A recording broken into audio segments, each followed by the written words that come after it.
Hi guys, welcome back to news kitchen. It's me Neenu. നമുക്കിന്നൊരു അടിപൊളി വറുത്തരച്ച മട്ടൻ കറി തയ്യാറാക്കാം. മട്ടൻ കറി എന്ന് പറഞ്ഞു കഴിഞ്ഞാൽ ഇതൊരു കണ്ണൂർ ആലപ്പി ഒരു മിക്സഡ് ആയിട്ടുള്ള സ്റ്റൈലാണ്.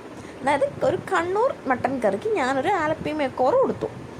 നമ്മുടേതായ രീതിയിൽ നമുക്ക് ഇഷ്ടപ്പെടുന്ന രീതിയിൽ നമുക്ക് ഇഷ്ടമുള്ള ഫ്ലേവേഴ്സൊക്കെ ചേർത്തിട്ട് നല്ലൊരു രീതിയിൽ തയ്യാറാക്കി. വളരെ സിമ്പിളായിട്ട് നമുക്ക് തയ്യാറാക്കാൻ പറ്റിയതാണ്.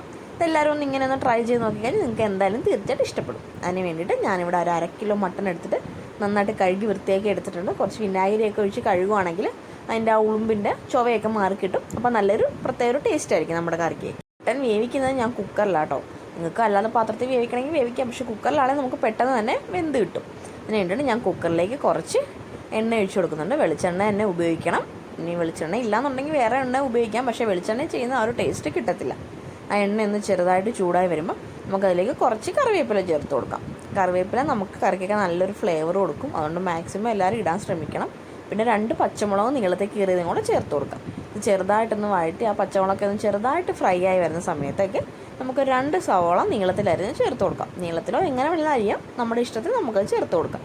ഇവിടെ 1/2 കിലോ മട്ടനാണ് എടുത്തിരിക്കുന്നത്, അതുകൊണ്ടാണ് 2 സവോള. നിങ്ങൾ അതിൽ കൂടുതൽ എടുക്കുന്നുണ്ടെങ്കിൽ അതിനനുസരിച്ചുള്ള കൂടുതലുള്ള സവോളയൊക്കെ എടുക്കണം. ഞാനിപ്പോൾ പറയുന്നത് 1/2 കിലോ മട്ടനുള്ള അളവാണ്. നമുക്ക് പിന്നെ സവോള ഒന്ന് പെട്ടെന്ന് വഴണ്ടി വരാൻ വേണ്ടിയിട്ട് കുറച്ച് ഉപ്പ് ചേർത്ത് കൊടുക്കാം. വളരെ കുറച്ച് അളവിൽ മാത്രമേ ഈ സമയത്ത് ഉപ്പ് ചേർക്കാവുള്ളൂ. ഈ സമയത്ത് ഒരുപാട് ഉപ്പ് ചേർത്ത് കഴിഞ്ഞാൽ നമ്മുടെ മട്ടനിലൊക്കെ ഒരു ഫ്ലേവർ നമുക്ക് കിട്ടത്തില്ല. അപ്പോൾ അതേ സവോളയൊക്കെ നന്നായിട്ട് ചെറുതായിട്ടൊന്ന് വഴണ്ടി വന്ന് നമുക്കിനി ഇതിലേക്ക് ചതച്ച് വെച്ചിരിക്കുന്ന ഇഞ്ചിയും വെളുത്തുള്ളിയും കൂടെ ചേർത്ത് കൊടുക്കാം. ഇഞ്ചിയുടെ വെളുത്തുള്ളിക്ക് ഫ്ലേവർ കിട്ടാൻ ഏറ്റവും നല്ലത് ചതച്ച് ചേർക്കുന്നതാണ്. ചതച്ച് ചേർക്കുമ്പോഴാണ് ഒരു പ്രത്യേക ഒരു ഫ്ലേവർ കിട്ടും നമ്മുടെ കറിക്കൊക്കെ. ചതച്ച് ചേർക്കാൻ പറ്റുന്നവർ അങ്ങനെ തന്നെ ചേർക്കുക. ഇപ്പോൾ നന്നായിട്ട് ഇതൊന്ന് വഴറ്റി എടുത്തിട്ടുണ്ട് ഞാൻ.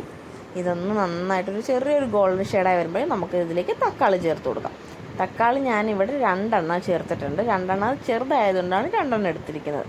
അത് നമുക്ക് ചേർത്തിട്ട് നന്നായിട്ട് ഇതൊന്ന് വഴറ്റി കൊടുക്കണം. ആ തക്കാളി ഒന്ന് വെന്ത് ഉടഞ്ഞ് വരുന്ന രീതി വരെ നമുക്ക് വഴറ്റി കൊടുത്തിട്ട് ആ തക്കാളി ഇനി നമുക്ക് കുക്കറിൽ വേവിക്കാനുള്ളതാണല്ലോ, അതുകൊണ്ട് അധികം വെന്തില്ലെന്ന് വിചാരിച്ച് വേവിക്കാതിരിക്കരുത്. പക്ഷെ നന്നായിട്ട് വെന്തുടച്ചിട്ട് മാത്രമേ നമ്മൾ ഇതിലേക്ക് പൊടികൾ ചേർക്കാവുള്ളൂ. അല്ല തക്കാളി വേകാതെ പൊടികളൊന്നും ചേർത്ത് കൊടുക്കരുത്. ഇപ്പോൾ ഇത് തക്കാളിയൊക്കെ നന്നായിട്ട് വെന്തുടഞ്ഞ് വന്നിട്ടുണ്ട്. നമുക്കിനി ഇതിലേക്ക് ആവശ്യത്തിനുള്ള മസാല ചേർത്ത് കൊടുക്കാം. ഒരു 2 സ്പൂൺ മുളക് പൊടി, ഞാൻ കാശ്മീരി മുളക് പൊടി എടുത്തിരിക്കുന്നത്. നിങ്ങൾക്ക് വേണമെങ്കിൽ 1 സ്പൂൺ സാധാ മുളക് പൊടി, 1 സ്പൂൺ കാശ്മീരി മുളക് പൊടിയും കൂടെ ചേർത്ത് കൊടുക്കാം. പിന്നെ 1 സ്പൂൺ മല്ലിപ്പൊടി, 1/4 സ്പൂൺ മഞ്ഞൾപ്പൊടി, 1/2 സ്പൂൺ ഗരം മസാലപ്പൊടി. ഗരം മസാല നമ്മൾ വീട്ടിൽ തന്നെ തയ്യാറാക്കി എടുത്താൽ കേട്ടോ. നമ്മൾ വീട്ടിൽ തയ്യാറാക്കുന്ന ഗരം മസാലക്കാണ് കറക്റ്റ് ഒരു ഫ്ലേവർ ഉള്ളത്. നമ്മൾ കടയിൽ നിന്ന് മേടിച്ച് കഴിഞ്ഞാൽ അത്രയും ഒരു ഫ്ലേവറൊന്നും കിട്ടത്തില്ല. ഇനി ആ മസാലയുടെ ഒന്ന് പച്ചമണം മാറുന്നവരെ നമുക്ക് നന്നായിട്ടൊന്ന് വഴറ്റി കൊടുക്കണം. വഴറ്റി കൊടുത്തിട്ട് ആ പച്ചമണം മാറിക്കഴിയുമ്പോഴേക്കും നമുക്കിതിലേക്ക് മട്ടൻ ചേർത്ത് കൊടുക്കാം. മട്ടൻ ചേർത്ത പാടെ നമ്മൾ കുറച്ച് വെള്ളം ഒഴിച്ച് കൊടുക്കരുത്.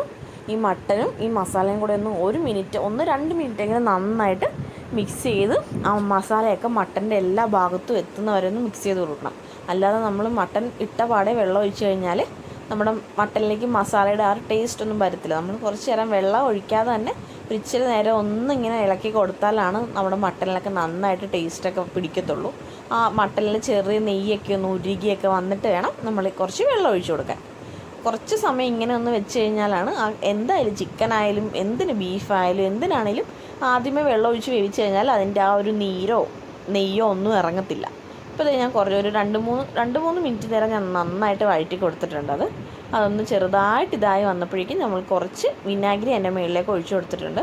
നിങ്ങൾക്ക് വേണമെന്നുണ്ടെങ്കിൽ നാരങ്ങാനീര് ഒഴിക്കാം. പിന്നെ നമുക്ക് ആവശ്യത്തിനുള്ള വെള്ളം, ഞാനിപ്പോൾ അരപ്പിന് ഒപ്പത്തിനുള്ള വെള്ളം ഒഴിച്ചു കൊടുത്തിട്ട് നിങ്ങൾക്ക് ചാറ് കൂടുതലായിട്ടാണ് വേണമെന്നുണ്ടെങ്കിൽ കുറച്ചുകൂടെ വെള്ളം ഒഴിച്ചു കൊടുക്കാം. ഞാൻ ഒരുപാട് ചാറിലെടുക്കാത്തതുകൊണ്ട് ആവശ്യത്തിന് നമ്മുടെ മസാല എന്തോരം വരുന്നോ അതിനനുസരിച്ചുള്ള വെള്ളം ഒഴിച്ചു കൊടുത്തിട്ടുള്ളൂ. നമുക്കിനി ഇത് അടച്ച് വെച്ചിട്ട് നമ്മുടെ ആവശ്യാനുസരണം വേവിച്ചെടുക്കാം. ഒരുപാട് വേവിക്കേണ്ടവർക്ക് ഒരുപാട് വേവിക്കാം, ഒരുപാട് വേവിക്കാതിരിക്കേണ്ടവർക്ക് എടുക്കാം. ഞാനിവിടെ ഒരു 5 വിസിലോളം അടിച്ചെടുത്തിട്ടുണ്ട്. ഇനി ഇത് നന്നായിട്ട് വെന്ത് വരട്ടെ. ആ വെന്ത് വരുന്ന സമയത്ത് നമുക്ക് അപ്പുറത്തെ അടുപ്പിലേക്ക് ഒരു പാൻ വെച്ചിട്ട് കുറച്ച് എണ്ണ ഒഴിച്ച് കൊടുക്കാം. നമ്മൾ വറുത്തരച്ചല്ലേ വെക്കുന്നത്, അപ്പോൾ നമുക്ക് തേങ്ങ വറക്കണമല്ലോ. ആ തേങ്ങ വറക്കാനായിട്ട് നമുക്ക് കുറച്ച് എണ്ണ ഒഴിച്ച് കൊടുത്തിട്ട് ആ എണ്ണ ഒന്ന് ചൂടായി വരുമ്പോഴേക്കും നമുക്കതിലേക്ക് കുറച്ച് അരി ചേർത്ത് കൊടുക്കാം. അരി എന്ന് പറഞ്ഞാൽ നമ്മൾ വീട്ടിൽ ചോറ് വെക്കുന്ന ഏത് അരിയാണെങ്കിലും ഉപയോഗിക്കാം, അതിനൊരു കുഴപ്പമില്ല. നമ്മൾ വീട്ടിൽ ഏതാണ് അരിയാണോ ഉപയോഗിക്കുന്നത് അത് നമുക്ക് ഉപയോഗിക്കാം. അരി നമ്മൾ നന്നായിട്ടൊന്ന് റോസ്റ്റ് ചെയ്ത് നല്ലൊരു ഫ്രൈ ആയിട്ട് എടുക്കണം. നല്ലൊന്ന് പൊട്ടിയൊക്കെ വരുന്നൊരു പരുവില്ല. മാക്സിമം എല്ലാവരും അരി ചേർക്കാൻ ശ്രമിക്കണം. നല്ലൊരു ടേസ്റ്റ് കിട്ടും നമ്മുടെ കറിക്ക്. ഇതൊക്കെ കണ്ണൂർ സ്റ്റൈലിൽ മിക്കവരും വറുത്തരച്ച് ചേർക്കുന്ന കറികളിലൊക്കെ അരി ഇങ്ങനെ വറുത്തിടാണ്. നല്ലൊരു ഫ്ലേവർ ആട്ടോ അതിന്. പിന്നെ കുറച്ച് പെരിഞ്ജീരകവും കുരുമുളകും 2 വെളുത്തുള്ളി, കുറച്ച് ചുവന്നുള്ളി ഇത്രയും കൂടെ ചേർത്തിട്ട് നന്നായിട്ട് വഴറ്റി കൊടുക്കണം. പിന്നെ അരി ചേർക്കുമ്പോൾ നമ്മുടെ കറിക്ക് നല്ലൊരു തിക്നെസ്സൊക്കെ കിട്ടും. അത് നിങ്ങൾ ഇതുവരെ ഇട്ടിട്ടില്ല എന്നുണ്ടെങ്കിൽ ഒന്ന് ട്രൈ ചെയ്ത് നോക്കണം. നല്ല ടേസ്റ്റാണ് നമ്മൾ ഈ വറുത്തരച്ച് വെക്കുമ്പോൾ കുറച്ച് അരി ഇടുന്നത്. പിന്നെ നമ്മൾ ആവശ്യത്തിനുള്ള 1 കപ്പ് തേങ്ങ, നമ്മൾ എടുക്കുന്ന മട്ടൻ അനുസരിച്ചുള്ള തേങ്ങ എടുക്കണം. തേങ്ങ ഒട്ടും കഷ്ണങ്ങളൊന്നും ഇല്ലാതെ ചിരണ്ടി എടുക്കാൻ ശ്രമിക്കണം. അതായത് നമ്മൾ കഷ്ണമായിട്ട് കിടന്നു കഴിഞ്ഞാൽ അത് നന്നായിട്ട് മൊരിഞ്ഞ് വരത്തില്ല. അപ്പോൾ പിന്നെ അതിന് ആ ഒരു ടേസ്റ്റ് വ്യത്യാസം വരും. നന്നായിട്ട് എല്ലാ തേങ്ങയും ഒരുപോലെ ഫ്രൈ ആയി വന്നാലാണ് നമ്മുടെ കറിക്ക് നല്ലൊരു ടേസ്റ്റ് കിട്ടത്തുള്ളൂ. ഇപ്പോൾ നമ്മുടെ തേങ്ങയൊക്കെ നല്ലൊരു ഗോൾഡൻ ഷെയ്ഡായിട്ട് വന്നിട്ടുണ്ട്. നമുക്ക് ഇത്രയും തന്നെ മതിയാവും. ഈ സമയം ആയിക്കുമ്പോൾ പെട്ടെന്ന് തന്നെ തീ ഓഫ് ചെയ്തേക്കണം, അല്ലെങ്കിൽ പെട്ടെന്ന് കരിഞ്ഞു പോകും. ഇനി നമ്മൾ ചെറുതായിട്ട് ചൂടാറിയതിന് ശേഷം നമുക്ക് മിക്സിയിൽ 1 ഗ്ലാസ് വെള്ളം ഒഴിച്ചിട്ട് നന്നായിട്ട് അരച്ചെടുക്കാം. ഇപ്പോൾ നമ്മുടെ മട്ടനൊക്കെ നന്നായിട്ട് വെന്ത് വന്നിട്ടുണ്ട്. നമുക്കിനി ഇത് ഒന്നുകൂടി ഒന്ന് തിളപ്പിക്കണം. ഒന്നുകൂടെയൊക്കെ ഒന്ന് തിളച്ച് ആ വെള്ളമൊക്കെ ഒന്ന് ചെറുതായിട്ട് പറ്റിക്കണം. നമ്മൾ കുറച്ച് വെള്ളമായിട്ട് വന്നിട്ടുണ്ടല്ലോ, അതൊന്ന് നമുക്ക് ചെറുതായിട്ടൊന്ന് പറ്റിച്ചു കൊടുക്കാം. ഈ സമയത്തേക്ക് നമുക്ക് നമ്മുടെ അരച്ച് വെച്ചിരിക്കുന്ന അരപ്പുണ്ടല്ലോ അത് ഇതിലേക്ക് ചേർത്ത് കൊടുക്കാം. അരപ്പിൽ നമ്മൾ നന്നായിട്ട് കുറച്ച് വെള്ളവും കൂടെ ഒഴിച്ചിട്ട് ഒന്ന് കഴുകി കൊടുക്കണം. ആ അരപ്പ് ഒരു തുള്ളി പോലും നമ്മൾ വേസ്റ്റാക്കി കളയരുത്. അധികം വെള്ളം ഒഴിച്ച് കഴുകരുത്. കുറേശ്ശെ വെള്ളം ഒഴിച്ചിട്ട് ആ മിക്സിയുടെ ജാറിലുള്ള അരപ്പ് മൊത്തത്തിൽ നമ്മുടെ കറിയിലേക്ക് ചേർത്ത് കൊടുക്കണം. നന്നായിട്ടിത് മിക്സ് ചെയ്തിട്ട് നന്നായിട്ടിത് തിളയ്ക്കണം. തിളച്ച് അതിൻ്റെ എണ്ണയൊക്കെ ഒന്ന് തെളിഞ്ഞ് വരുന്ന പരുവാകുമ്പോഴേക്കും നമുക്ക് കറി ഓഫ് ചെയ്യാവുന്നതാണ്. ഇപ്പോൾ ഞാൻ കുറച്ച് വെള്ളവും കൂടെ ഒഴിച്ച് കൊടുത്തിട്ടുണ്ട്. ഇനി ഇത് തിളച്ച് അതിലെ വെള്ളമൊക്കെ ഒന്ന് പറ്റി ചെറുതായിട്ട് നമ്മുടെ ആവശ്യാനുസരണം നമുക്ക് എന്തോരമാണോ ചാറ് ആവശ്യമുള്ള അതിനനുസരിച്ചൊന്ന് കുറുകി വരുന്നവരെ നമുക്ക് ചെറിയൊരു ലോ ഫ്ലെയിമിലിട്ടിട്ട് നന്നായിട്ടൊന്ന് തിളപ്പിച്ചെടുക്കണം. അത് തിളയ്ക്കുന്ന സമയത്ത് നമുക്ക് കുറച്ചുകൂടെ സാധനങ്ങൾ ഇതിലേക്ക് ചേർക്കാനുണ്ട്. അതിന് വേണ്ടിയിട്ട് വേറൊരു പാൻ എടുത്ത് അടുപ്പത്ത് വെച്ചിട്ട് നമുക്ക് അതിലേക്ക് കുറച്ചുകൂടെ വെളിച്ചെണ്ണ ഒഴിച്ചു കൊടുക്കാം. എണ്ണ ഒഴിച്ചിട്ട് എണ്ണ നന്നായിട്ട് ചൂടായി വരണം.